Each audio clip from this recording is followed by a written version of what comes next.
for the Constitution as well as the Anglo-Saxons? I don't even think, boy, knowing the Anglo-Saxons, so you know what the original seal was of the United States then, if you know about the Anglo-Saxons, right? What was it, Margot? Can we put the mic, give Margot the mic back, please. I believe the back was the two heads of the Anglo-Saxon brothers that brought the Anglo-Saxons to England, and the other one was that the three-headed eagle with the two wings? No, but you are, I mean, bonus points for knowing what you do know. Most Americans don't even know that. The seal was Moses parting the seas and the pillar of fire. And that was the proposed seal by Jefferson and Franklin. Jefferson, Franklin, and Adams were on the committee. Okay. And Adams came up with a different seal, but Jefferson and Franklin agreed on that seal with Moses. And in God we trust. Well, what happened was, it goes back to that 126 words in the Declaration. Point number one of the philosophy of American government is there is a creator. Right. And we start with that point. Here's the thing. The founders, one of the first things they did, and a lot of them did this, they fought for people's rights outside of their religion. How many people know that there were, how many official religions? 13? Were there 13 or 10? At least in the early colonies, at least 13. Oh, out of the 13 colonies, 9 official. 9 official. How many people would believe that there were official religions, 9 official state religions? Had you ever been taught that? They were state religions. So if you went to one state, the official religion was this. You go to another state, the official religion was that. And the founders fought that. That was constitutional, right? It was constitutional. Constitutional. You could do it at the state level. The federal government could not. I really think their genius was it have provided a escape valve. For instance, I don't care if Massachusetts wants to do universal health care, do it. You want to destroy the state, you can destroy the state. I'll move, business will move, you'll learn your lesson, and it'll repair itself. But the federal government can't do it because there's no place to escape to. So what they did is they fought. They all believed in God. But, well, Thomas Paine is kind of up in the air. Well, he believed in God. He didn't believe in Christianity. Okay. He said, I'm going to stand before God and answer to him for what I do. So I he think there was in God. a time period, at least, that he was... He was pretty God hostile. He did not like the fruits of the people he saw believe in God. So here's, well, stand in line on that. Exactly. The idea is that they would go and they would fight for another religion in court. They would stand up and say, you have a right. They have a right. I'm not a member of their religion. And that's where we've gotten lost as a country. We think that we have to impose our views on someone else. Look, I'm a Christian. I'm not offended by the menorah. Is anybody offended by the menorah? You want to have the menorah up? I think that's great. I teach my kids about the Festival of Lights, but I think it's good.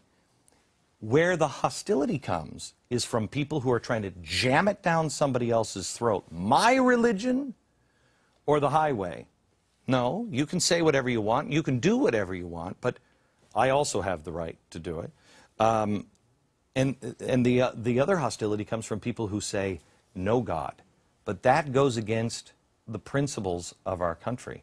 Because if there is no God that hands out rights, who grants you your rights? Let me read you, let me just quote you a quote inside the Jefferson Memorial. It came from the first book Jefferson did. Thomas Jefferson said, can the liberties of a nation be thought secure if we remove their only firm basis? According to Thomas Jefferson, the only firm basis of national liberties, he said, is a conviction in the minds of the people that these liberties are the gift of God and they're not to be violated but with His wrath. If you ever lost the concept of God, you lose the concept of inalienable rights, of limited government, of everything else. Well, again, I just ask you this, America. Just ask this one question. If God is erased, who issues rights to man? That's right. Back in a minute.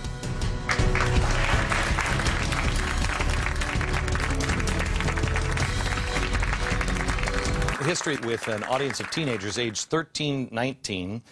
They're from high school through college, from all over the country. We have them from Connecticut. Anybody from Maine? Nobody from Maine.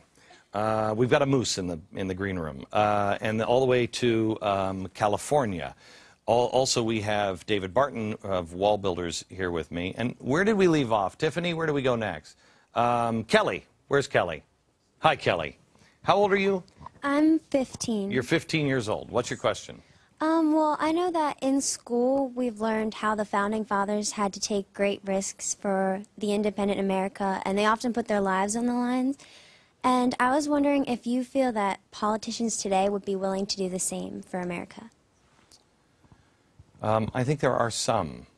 I know that I have actually spoken to some. Michelle Bachmann, I don't think she would mind me saying. I have spoken to Michelle Bachmann, and you know her. Know her well. She's a very spiritual, religious She woman. is. And she has, we haven't talked about life, but she knows that she's in the crosshairs, and she knows that she is the biggest target, and she will stand, and she's not going to sit down. I can't speak for a lot of the politicians because I don't have a lot of contact with them. I kind of like to, it's kind of like quarantine. And the one thing that I have met with is, and this has been very, very hopeful to me, I have in the last 6 months met with people in business, and I mean people who run large corporations, people who are worth tons of money, people who are just very stoic and, you know, they're successful, and I have stood with them, and you know I cry a lot, right? Yeah. I've stood with these people and not cried and had them cry and say, I will lose every dime. I will lose my life. I'll lose my house. I will lose everything I have if the republic can be preserved for my children or my grandchildren. I will tell you that there are a ton of people that are starting to stand up, and they're willing to do the right thing.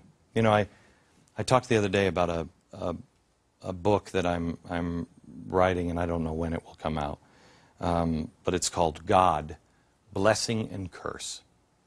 And the blessing is, once you know God, the sky's the limit. I didn't know God, and I was a miserable human being, and I changed my life in 2000, and I went from not being able to be hired anywhere to where I am today. But more importantly, I went from suicidal to genuinely happy. That's the blessing of knowing God. The curse is, once you know Him, and once you know what He's done for you, when He asks you to stand, and I think this is where the founders were, when He asks you to stand, you don't have a choice. That's right. You have to stand. And there's tons of those people. A lot of them just don't know it yet. Yeah. Back in a second.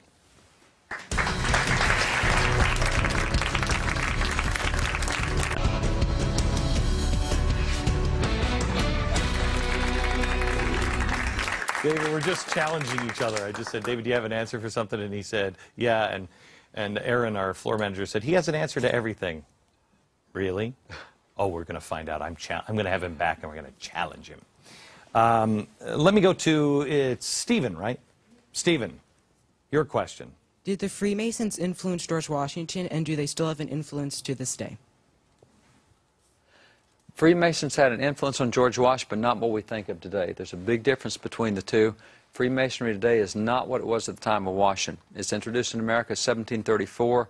Washington entered into what were called field lodges, which was the only way in the British military that officers and common guys could meet together. So it doesn't have the rituals or oaths or anything else that's common today.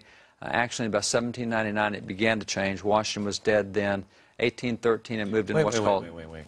I've seen a painting of George Washington laying the cornerstone. He was wearing the apron and everything else.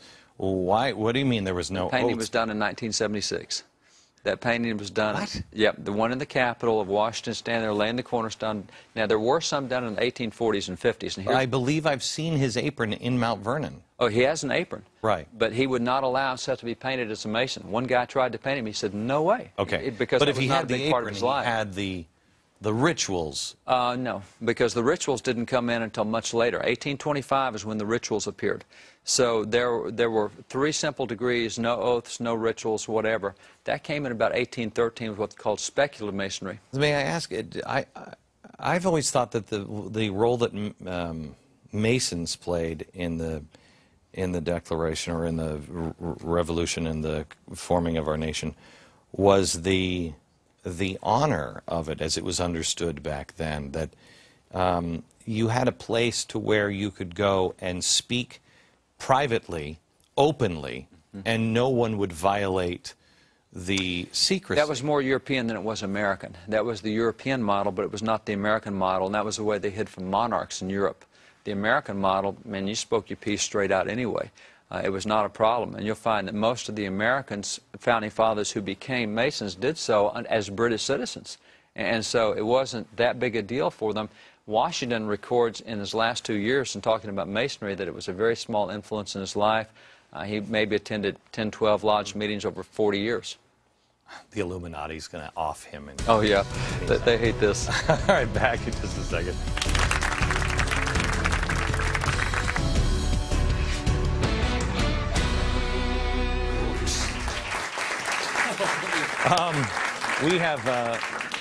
We have been real blessed to have so many teenagers here that are you know, just a great cross-section of America. There is hope for America.